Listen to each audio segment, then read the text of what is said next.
గౌరవ ముఖ్యమంత్రి గారి పిలుపు మేరకు మన జిల్లా కలెక్టర్ గారి ఆదేశాల మేరకు అన్ని నియోజకవర్గాల్లో అన్ని మండలాల్లో ప్రతి 3వ శనివారం నాడు నిర్వహిస్తున్న స్వచ్ఛాంధ్ర స్వర్ణాంధ్ర కార్యక్రమానికి చేసిన అందరికీ కూడా నమస్కారం. ఈరోజు మన హుకుంపేట మండలంలో ఎంపీడీఓ గారు, గౌరవ ఎంపీపీ గారు అండ్ మిగతా సిబ్బంది, సచివాలయ సిబ్బంది అందరూ కలిసి స్వర్ణాంధ్ర స్వచ్ఛాంధ్ర కార్యక్రమంలో భాగంగా మొక్కలు నాటించి వాటిని పరిరక్షించి దాంతోపాటు మనం ఒక ర్యాలీని కండక్ట్ చేసి ఈ స్వచ్ఛాంధ్ర ఆంధ్రప్రదేశ్లో ఉండే ప్రతి ఒక్క కుటుంబము ఎట్లా స్వచ్ఛంగా ఉండాలన్నది, అదేవిధంగా ప్రతి ప్రభుత్వ కార్యాలయం, ప్రతి ప్రదేశాలు, ప్రతి పరిసరాలు అన్నీ కూడా స్వచ్ఛంగా ఉండాలనేది గౌరవ ముఖ్యమంత్రి గారి పిలుపు మేరకు ఈరోజు మన హుకుంపేట మండలంలో క్లీన్ కార్యక్రమం నిర్వహించి మండల పరిషత్ కార్యాలయంతో పాటు ర్యాలీగా నిర్వహించి ఈ స్వర్ణాంధ్రలో స్వచ్ఛాంధ్రలో భాగంగా మనకి ప్రతి 3వ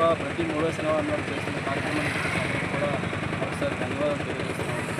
ఇది మనం ఏదైతే రాష్ట్రం మొత్తం మీద గౌరవ ముఖ్యమంత్రి గారి పిలుపు మేరకు అన్ని కేంద్రాల్లోనూ అన్ని కార్యాలయాల్లోనూ మనం ఏ విధంగా ఈ స్వర్ణాంధ్ర స్వచ్ఛాంధ్రతో ముఖ్య ఉద్దేశంగా చేస్తున్నారు. 2047 విజన్లో భాగంగా చేస్తున్న ఈ స్వర్ణాంధ్ర స్వచ్ఛాంధ్ర కార్యక్రమంలో మనం పరిసరాలన్నింటినీ చక్కగా ఉంచుకోవాలని,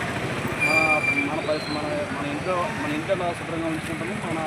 మన కార్యాలయాలు, ప్రభుత్వ కార్యాలయాలతో పాటు మన పరిసరాలన్నీ కూడా, మనం నివసించే ప్రదేశాలన్నీ కూడా స్వచ్ఛంగా ఉండాలని గౌరవ ముఖ్యమంత్రి గారు పిలుపు మేరకు ఈరోజు నిర్వహిస్తున్న ఈ కార్యక్రమానికి హుకుంపేట మండలంలో వచ్చేసిన అందరికీ కూడా ధన్యవాదాలు తెలియజేస్తున్నామండి. ఇదే విధంగా ప్రతి 3వ శనివారం నాడు ఈ స్వర్ణాంధ్ర స్వచ్ఛాంధ్ర కార్యక్రమంలో ఒక్కో నెల ఒక్కొక్క థీమ్తో మనం వస్తున్నాము. ఈ వారం థీము మన మొక్కల పంపిణీ, మొక్కలు నాటడం, వాటిని పరిరక్షించడం, దాంతోపాటు స్వచ్ఛంగా మన కార్యాలయాన్ని చక్కగా ఉంచడం అనేది చేస్తున్నాము. ఇందులో విచ్చేసిన అందరూ అధికారులు, సిబ్బంది అందరికీ, ఎంపీపీ గారికి, ప్రజాప్రతినిధులందరికీ కూడా ప్రత్యేకంగా ధన్యవాదాలు తెలియజేస్తున్నాను. Thank you.